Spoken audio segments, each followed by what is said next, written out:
কোকাজানৰ হাঞ্জালাংচৰ আৰক্ষী চকীৰ সমীপৰত খয় হানছে নামৰ ব্যক্তিজনক এখন স্কুটিৰে খুন্দা মাৰি থৈ যায়। কোকাজান হাঞ্জালাংচৰ আৰক্ষী চকীৰ ওচৰ খয় হানছে নামৰ ব্যক্তিজনক এখন স্কুটিৰে খুন্দা মাৰি থৈ যায়। খয় হানছে নামৰ ব্যক্তিজন হেমাই হানছে গাঁৱৰ বাসিন্দা। তেওঁৰ বয়স ক্ৰমে 60 বছৰ। ডিমাপুৰৰ পৰা দেওপানী মন্দিৰলৈ আহি থকা অভিজিত দে নামৰ ব্যক্তিজনে খুন্দিয়াই আঘাতপ্ৰাপ্ত খয় হানছেক কোকাজান PHC চিকিৎসা প্ৰদান কৰা হৈছে।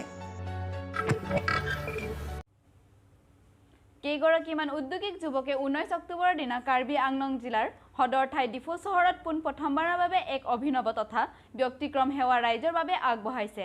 জানিব পৰা মতে তেওঁলোকে 2-4 চকীয়া বাহনৰ সেৱা আগবঢ়ায় আৰু এই গাড়ীৰ যাত্ৰা প্ৰতি কিলোমিটাৰ 20 টকাকৈ হ'ব বুলি উল্লেখ কৰে। এইটো আমি ডিফুবাসীলে মানে সুবিধাৰ যিহেতু আমি সুবিধাৰ কাৰণে এটা সাৰ্ভিস আনিছো। হয়, ট্ৰিপমি হয়। এইটো ইয়াৰ অকমান কওকচোন। ট্ৰিপমি কি কি থাকিব? ইয়াৰ বৰ্তমান 2 হুইলাৰটো ট্ৰিটমেণ্ট দিয়া হৈছে। যাক যি সিস্টেমত দৰকাৰ হয় তেওঁলোকৰ ভাড়া মাৰা সিস্টেমত হয়। এইটো সিস্টেমটো মানে ভাড়া মাৰা সিস্টেম হ'ব, এইটো কেব সিস্টেম হ'ব। এইটো বাহিৰত অলৰেডি চলি আছে, গুৱাহাটীতো চলি আছে বৰ্তমান। এতিয়া আমি এইটো বস্তু ডিফুত নাছিলে, ডিফুত আমি আনিছোঁ আৰু আশা কৰোঁ ডিফুত চলিব এইটো। আৰু যিহেতু এইটো মানে জনসাধাৰণৰ কাৰণে এইটো সুবিধাজনক হয়। আৰু মৰ্নিং 6টা বজাৰ পৰা মৰ্নিং 8 বাজিৰ পৰা 8টাৰ পৰা আপোনাৰ ইভিনিং 6 বাজিলৈকে।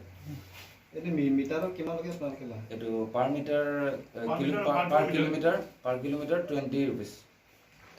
বৰ্তমান কি গাড়ী আছে? বৰ্তমান আমাৰ তাত স্কুটি আৰু বাইক আছে। আৰু ফ'ৰ হুইলাৰ আছে, 2খন আছে 4 হুইলাৰ। হয়, বৰ্তমান আমি মাঞ্জালৈকে দিয়া নাই, 7 মাইললৈকে দিছোঁ। 7 মাইল ডন বস্কো কলেজলৈকে। এইপিনে লামডিং ৰোডত আপোনাৰ ইউনিভাৰ্চিটিলৈকে থাকিব। দকমকাৰ ৰাচিনজা আকলামত 28তম বৰ্ষৰ কাৰ্বি ফেষ্টিভেল পালন কৰা হয়।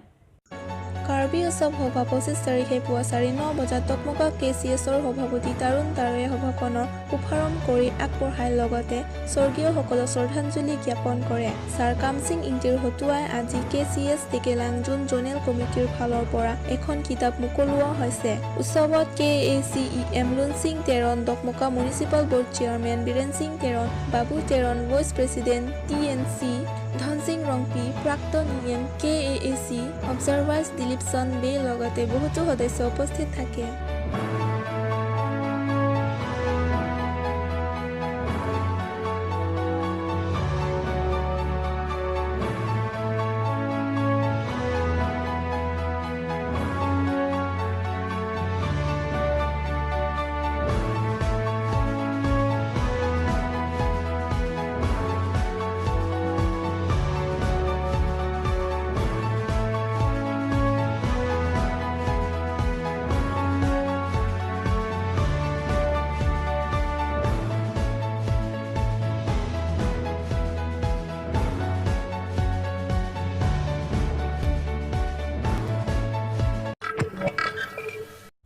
মই গংগুত্ৰী বৰা ষ্টুডিঅ'ৰ পৰা বিদায় লৈছোঁ। ধন্যবাদ। দিনটো শুভ হওক।